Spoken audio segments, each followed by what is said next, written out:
Everyone agrees that the year 2023 was one of the most challenging years for businesses in Nigeria.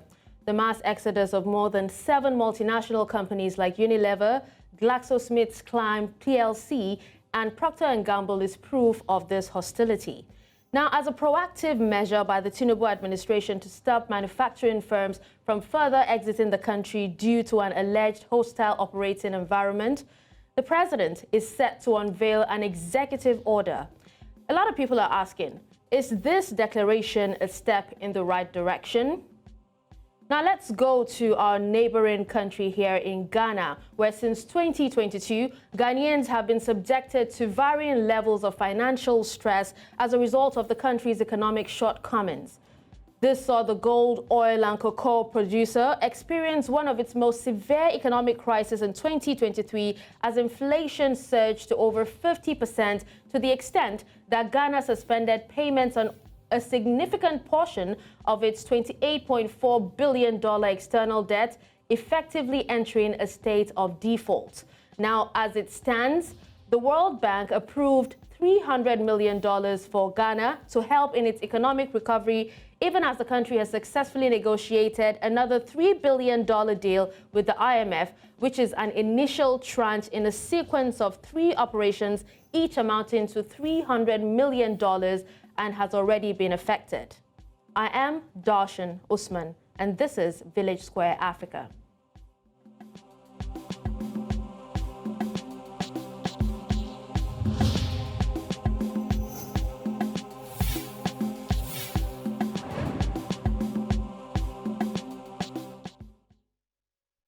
And now let's take a look at what the headline stories across the continent in Africa is saying with Adebola Adedugba. Hello, Adebola. Thank you for joining. Hi, Dashen. How are you doing? Fine. Hope you're doing good. Absolutely. All right, so go ahead and share with us.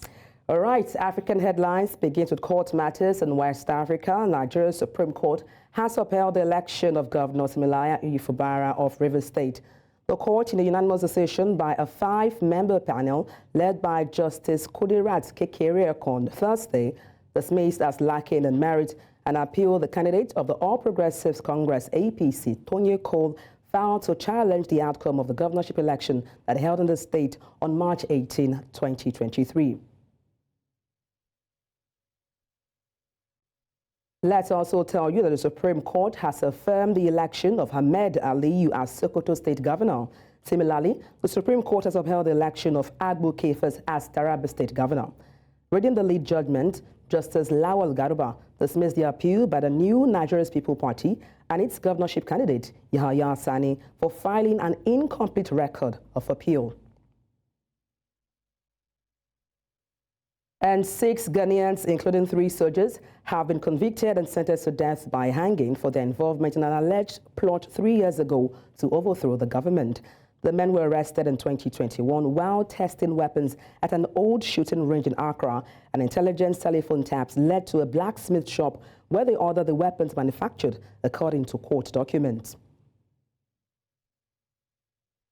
Still in West Africa, Human Rights Watch says 3 Burkina Faso military drone strike that the government claimed targeted Islamist fighters killed at least 60 civilians and injured scores more at 2 crowded markets and a packed funeral in Burkina Faso and Mali between August and November 2023.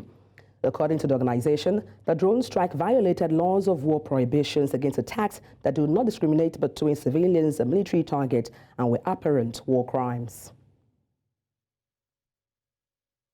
Now let's move to Central Africa, where U.S. Secretary of State Antony Blinken will explore greater coordination with emerging regional partners Angola, capping a tour of Africa to champion U.S.-friendly democracies as a global crisis mount. After years of estrangement with Washington during the Cold War, Angola has seen growing common ground with the United States, including by working together to address violence in the Democratic Republic of Congo. And now let's head to South Africa, where a Pretoria High Court has had shocking revelations that Senzo Miewe's then-girlfriend and the mother of his child, Kelly Khumalo, ordered the hit on the soccer star to be killed. Khumalo's name was dropped by a lead investigator, Brigadier Bongani Gininda, while reading his second statement he deposed while investigating the murder case. And staying in the Rainbow Country, South Africa's Department of Transport says a total of 1,427 people were killed in road crashes across the country during the 2023-24 festive season. According to Chingunka, human factor contributed 80.8% of the crashes. Vehicle factors accounted for 8.8%, while environmental factors accounted for 10.4% as a result of heavy rainfall and storms. And that's a wrap on African headlines. It's back to Dashen. Well, thank you so much, Adebola, for the African headlines. We'll see you again tomorrow. You're welcome. All right, Village Square Africa is still on course. We'll take a quick breather, and when we return, it continues.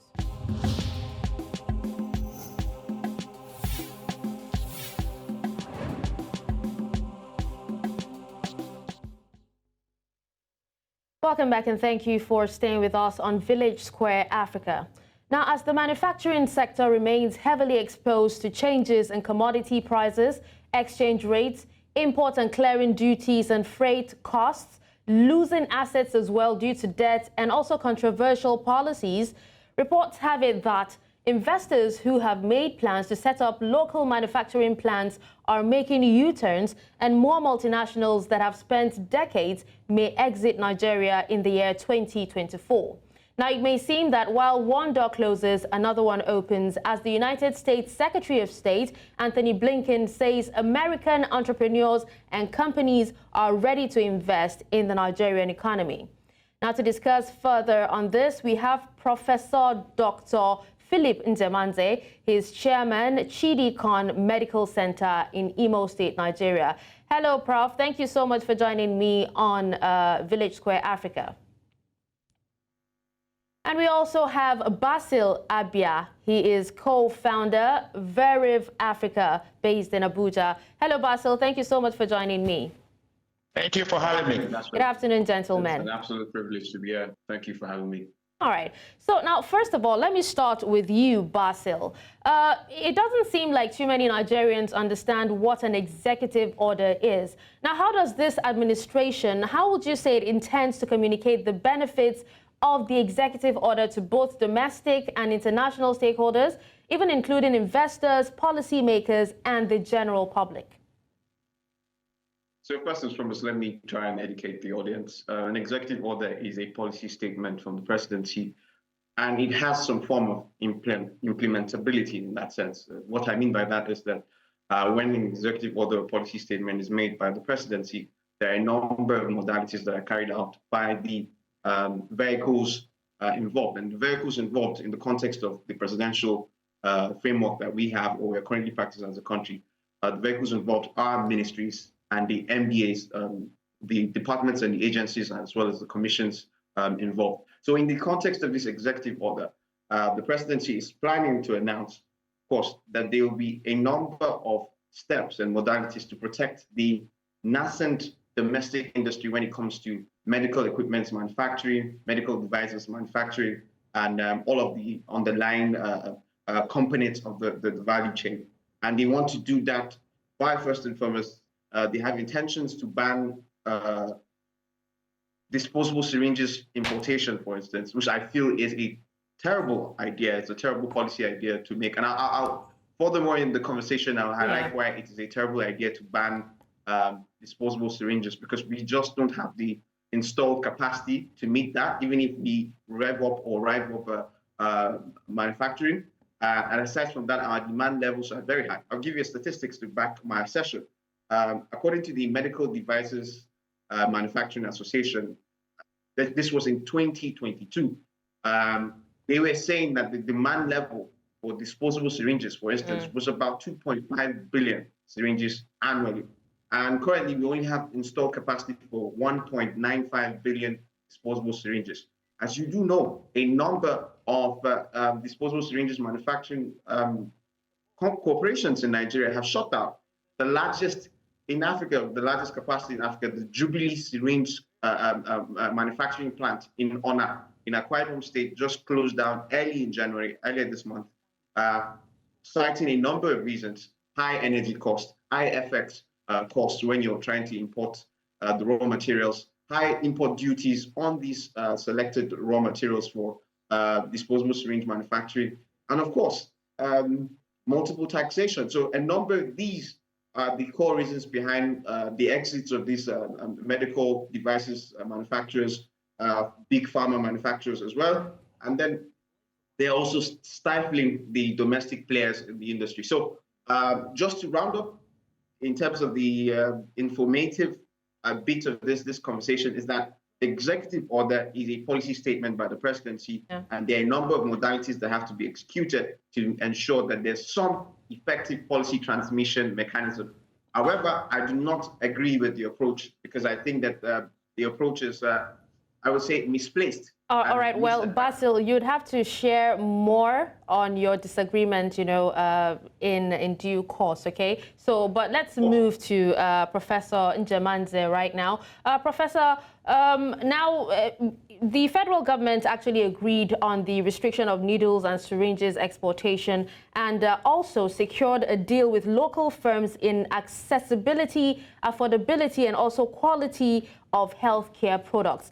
Now, just considering the economic challenges and also the regulatory environment, that's here in Nigeria right now, in what ways would you think that the executive order would encourage pharmaceuticals, to stay and invest in Nigeria? Well, it's a welcome topic now that the federal government is concentrating on doing this. We have been saying this for over 20 years. The fundamentals have to be in place. Foreign direct investment follows the domestic investment. If the people living in the country are not comfortable with investing in the country, how then do you think the people coming from outside will do that? So the fundamentals are still very, very necessary for us as a people. So the first thing to do is that we have been talking about a health bank.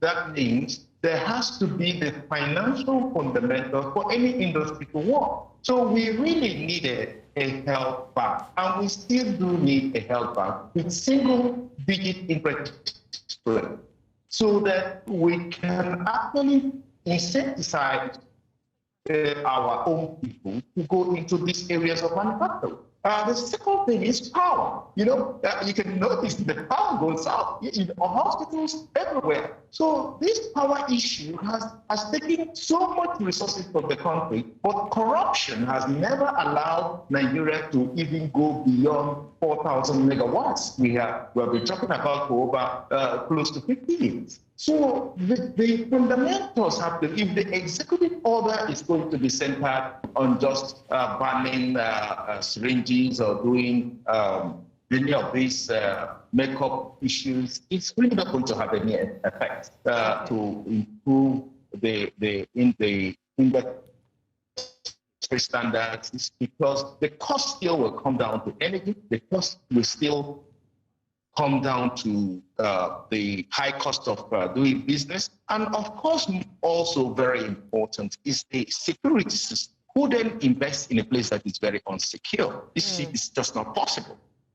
Okay, so we really need to do the fundamentals first before we go into the cosmetics that go with this industry. Okay, now we definitely hope that security would be, a thing of the past in no time. Now let's come back to you, Basil. You're actually saying that you do not agree with the executive order by President Tinubu. Now, just go ahead and share with us, why you disagree with this order. So a core part of the planned executive order is that there will be an immediate ban in the importation of disposable syringes. Like I mentioned much earlier, according to statistics from the Medical Devices Manufacturing Association in Nigeria, we have a 2.5 billion disposable syringes demand size on a yearly basis. And we only have installed capacity for 1.95. But installed capacity is distinctively different from active local manufacturing. And according to statistics as well, active or current local manufacturing for disposable syringes is just about 20% of our yearly demand size, which is about 2.5 billion. So if you do the math, 20% of that is just about 400 million disposable syringes that we manufacture locally. We also do not, and we haven't met our 2.5 billion syringes demand size yearly, even with importation, for a number of reasons. Importers have very high difficulties with accessing foreign exchange. Obviously, you know that we have a dollar liquidity problem. There's a dollar scarcity issue right now, a mass dollar shortage in the entire, I would say, the entire scope of the Nigerian market. So we have to be able to solve that first for our importers to even import.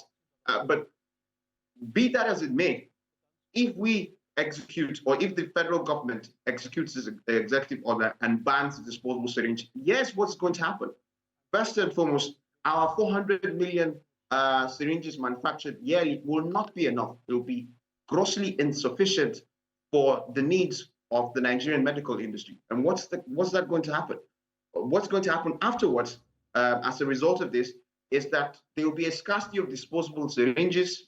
A lot of people will die due to this scarcity, obviously. But Basil, don't you think that, it's possible for this order to, strike a balance between attracting multinational corporations and protecting the interests of the local businesses and workers as well? So here's how to approach an executive order in this sense. First and foremost, just like what Prof said, and I'm piggybacking off what he said, you have to sort out the fundamentals before you bring out the cosmetic. I think that this is a cosmetic arrangement because the fundamentals haven't been sorted.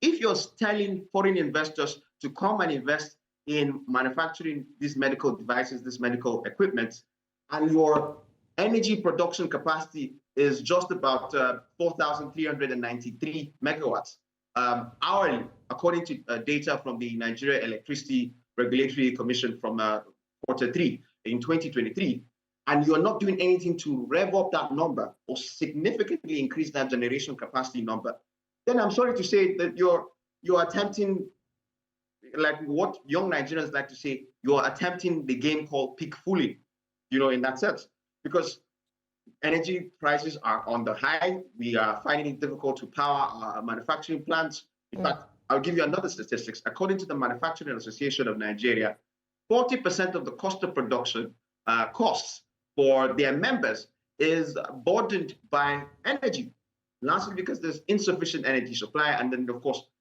in spite of that insufficient energy supply, you have to indulge in self-generation.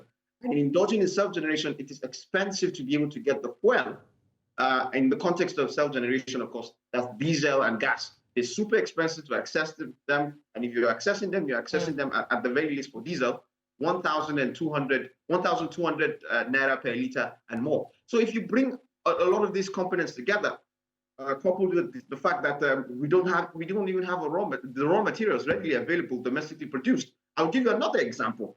A big component of pharmaceutical manufacturing in Nigeria and in the world is the availability of active pharmaceutical ingredients. They're called APIs for short. What are APIs? APIs are the core component when you manufacture a vast majority of these drugs. We do not have a single company or a single manufacturing plant that manufactures APIs. So we're basically importing the bulk of our APIs. All right, Basil, I'm sorry, but I have to, cut you off here so we could actually hear from Professor Njemanze. Now, Professor, just before Basil took over, you're actually talking about how the executive order is a good thing and that you listed some challenges that, these multinationals and pharmaceuticals actually face that might actually work against that executive order. And I seem to remember sometime last year where President Tinubu had told multinationals operating in the country that his administration was determined to remove all bottlenecks and, every obstacle to make, the manufacturing in Nigeria a lot better. Now, I really want for you to let us know what strategies would you propose to address the root cause of some of these problems like infrastructure deficiencies, regulatory bottlenecks and also insecurity or security in the country? What strategies? Yes. First and foremost, I want to issue a note of warning, if I can do that. One is that the worst thing to ban is these syringes and needles and some of these items that we use for patient care. Because once you do that, the burden of it is that you will have a skyrocketing disease prevalence of blood diseases like hepatitis, HIV, hepatitis A, B, C. All these blood-borne infections will skyrocket. Why? Because there will be forced reuse of needles and syringes. Because when they see they cannot even purchase it or see it to buy, there's absolute scarcity, they will start, people have to reuse these things.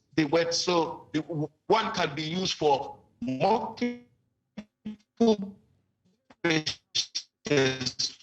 something. All right, so we seem to have an audio problem with Professor, but we'll just move the question to Basil. Basil, if you're still here and you can hear me, what I actually asked, what strategies do you think that, or would you propose to address some of the issues like bottlenecks and infrastructural deficiencies and also security concerns to be able to make the country, more acceptable for multinationals to invest?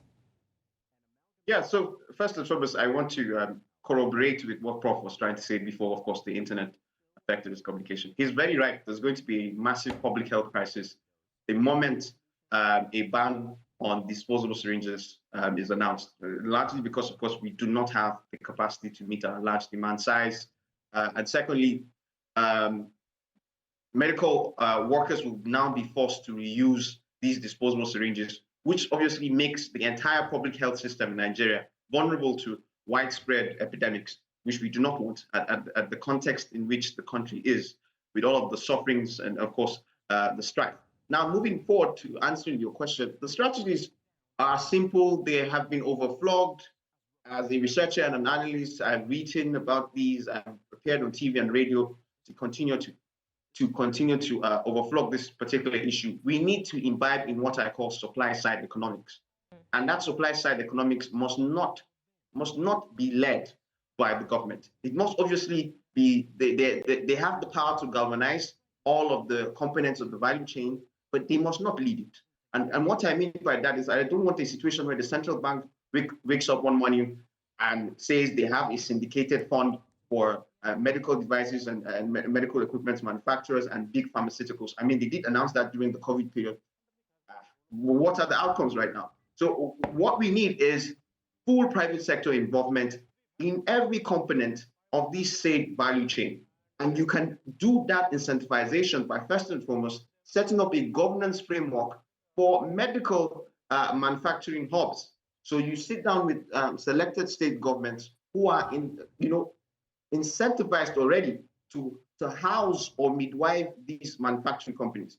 A typical example or a practical example would be having Lagos state government and Ogun state government and Akwa Ibom state government and Abia state government as well. These are the 4 states with significant, I would say, infrastructure when it comes to medical manufacturing. They have a number of pharmaceutical companies that are doing high-level forms of business in those particular localities or states. So when you bring these states together with, of course, the ministries and all of the government institutions that are, concerned in terms of medical manufacturing, you set up modalities to ensure that highlighted issues like high energy costs are sorted out. Highlighted issues like the non-availability of local production capacity for APIs, for active pharmaceutical ingredients, they are being sorted out. All of the tax incentives needed to incentivize more foreign investors, all of these are created. So when you get those governance frameworks set aside, then you now allow for the private sector, the private markets to take fold because you have incentivized them, because you have set up a very coherent governance structure. And the states are now fully involved in ensuring that there's security. All right, Basil, I just want to pick up from where you said that you don't agree that the government should actually ban, syringes, disposable syringes, and you said, there might be a crisis as we might not be able to meet, the demands. But don't you think it's also possible that it will encourage competitiveness, and also, especially within the global market, and also attract foreign direct investment, especially when our local manufacturers, begin to produce them?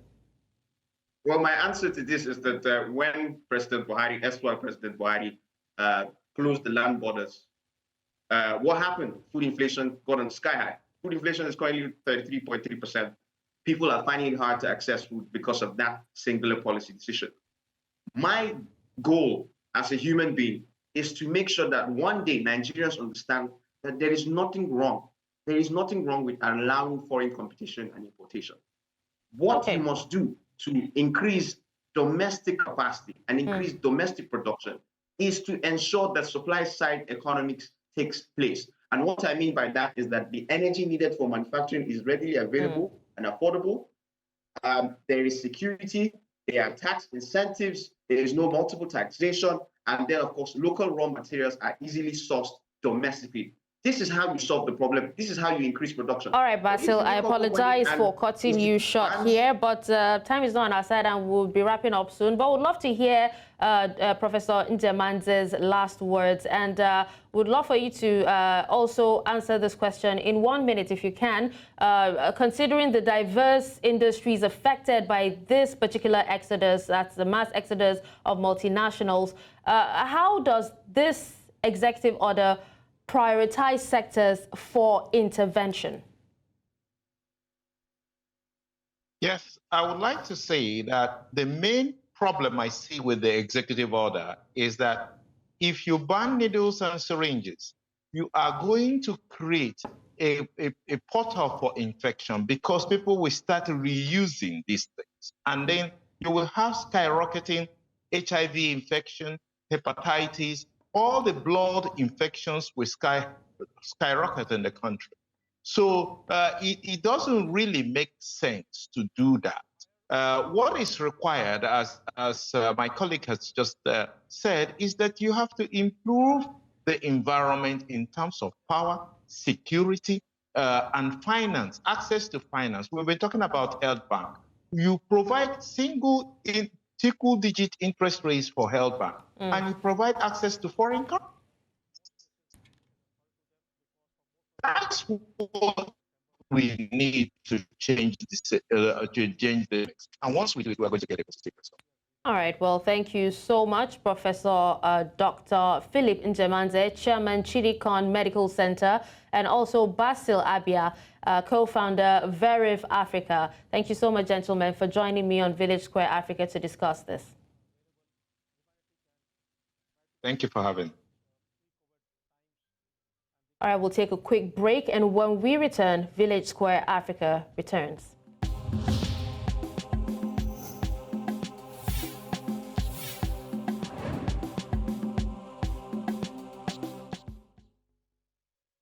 Welcome back, and thank you for staying with us. Now, the past few months have seen the Gold Coast, Ghana, regaining some ground, and its 2-year economic chaos may be coming to an end.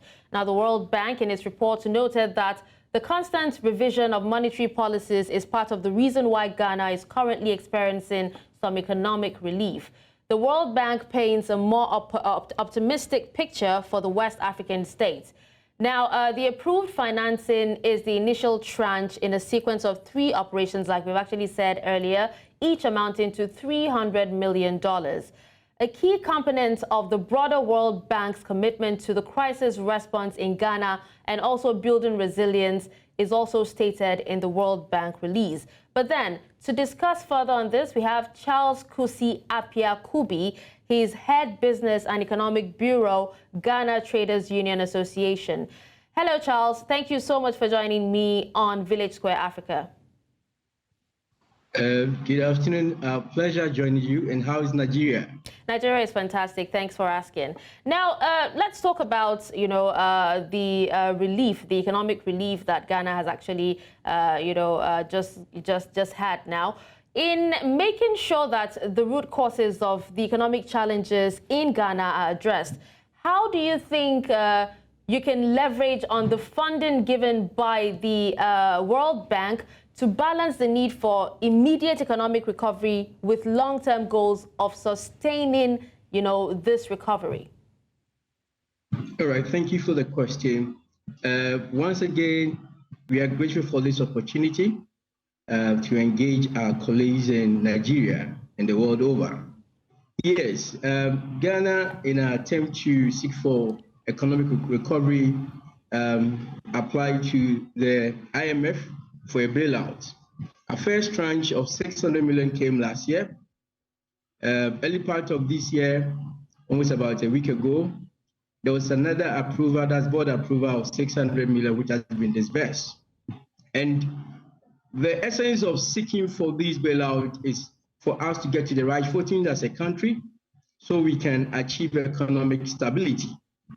You remember the story that COVID-19 and Ukraine-Russia war brought to the world. It brought a lot of untold hardship, and it's also reduced government's revenue. As such, government was not able to meet some of its retiring loan agreements with both its bilateral creditors and that of the Paris Club. Having this support from the IMF obviously will give Ghana and the government, for that matter, the leverage to invest in sectors of the economy that will regenerate growth, and also in businesses that probably have become the engine of growth for our country.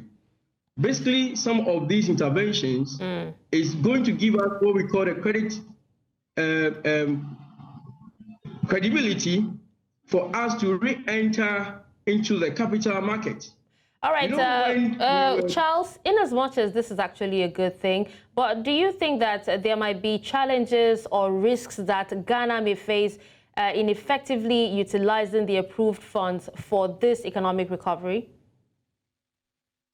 Yes, there are challenges. You not go to the IMF with a free lunch. It comes with some restrictive measures. And one of them, of course, is about government expenditure. As a government might have its policy in developing the economy, but because of the IMF intervention, some of these developments will be retarded. Two, as a country, one of the challenges we are facing is unemployment. And government, of course, would have wished to employ the unemployed teeming youth. But IMF conditionalities also restricts government from employing youths that are looking for jobs. So few challenges, of course, will come.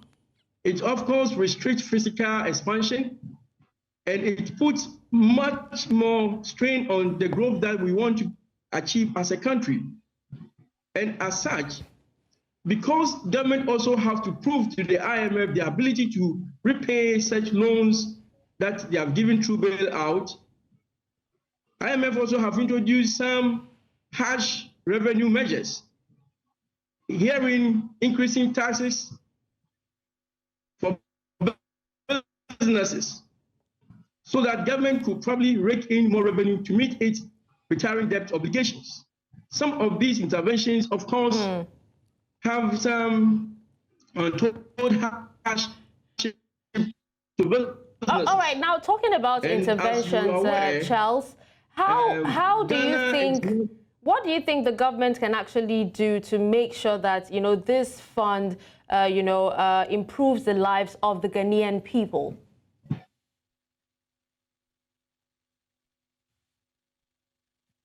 So first thing is what we call the stakeholder engagement. Let us as a country come together, assess which part of the economy do we need to invest to give us an immediate returns in terms of investment. Which part of government development can we hold on? so that probably we invest in areas that are critical to our economic recovery. We're also looking at government being so measured with its discretionary expenditures. Government, if they are able to control their public expenditures, it's of course going to help us. The fear is that with all this economic trajectory we are trying to achieve, the studies have shown that in Africa, when it's an election year, it becomes difficult for government to become fiscal disciplined. So if our government could be fiscally disciplined within this election year, 2024 is election in Ghana. If government will be disciplined, will be measured with its expenditures, of course, it's going to help us a lot in implementing the bailout. But talking about discipline, this is something that a lot of African countries, are fighting against. A lot of African administrations actually fighting against, talking about, corruption and inefficiency. Now, what steps would you advise to be taken to address these systemic issues? I'm talking about corruption and inefficiency in government, that could potentially hinder the effectiveness of the World Bank support package, because we've actually heard a lot of reports of the citizens themselves not enjoying, the fruits of these packages. You see, corruption has become a canker in Africa, and for that matter, our country, Ghana. And it's because most times the institutions that have been mandated by the laws of the land to work are sometimes compromised because of political affiliations. What is important, as I've always told people, that leadership comes with responsibility and accountability. It is time for us to allow our institutions to work. In Ghana, we have the special prosecutor that is supposed to work on Whistleblowers Act in terms of any possible corruptions within the private and public space. But it's being bedeviled by political influence. If we're able to allow such institutions to work. Well, aside the institutions, Charles, aside the institutions, is it also possible for the Ghanaian citizens to actively participate in monitoring the funds utilization? We will have limitations in doing this. That is why we have the state institutions. Because as a citizen, my responsibility is to blow a whistle of possible corruption, but it takes a mandated institution to act on it. It takes a mandated institution to work on the laws. Here in Parliament, here in the judiciary, here in the police. So there's a need for us to come to the table to say that this is the only continent, this is the only country we have. We will not allow few people to benefit from the lots. It is time to hold people accountable. And one of the surest ways to count some of these people who have bedeviled themselves with corruption is for us to vote corrupted and corrupt leaders through election. We cannot reinvent the process of democracy. Okay. So therefore, the only way for us to curb and to stop corruption within politics, within private and public space is through voting. You vote them out. All right. We will thank you. Come back on demonstrations. Thank you so much, Charles Kusi Appiah Kubi, Head Business and Economic Bureau, Ghana Traders Union Association, for your insight on this. Thank you. It's our pleasure. Thank you so much. All right, with that, we've come to the end of Village Square Africa. Until next time, I'm Dashen Usman. Thank you for watching.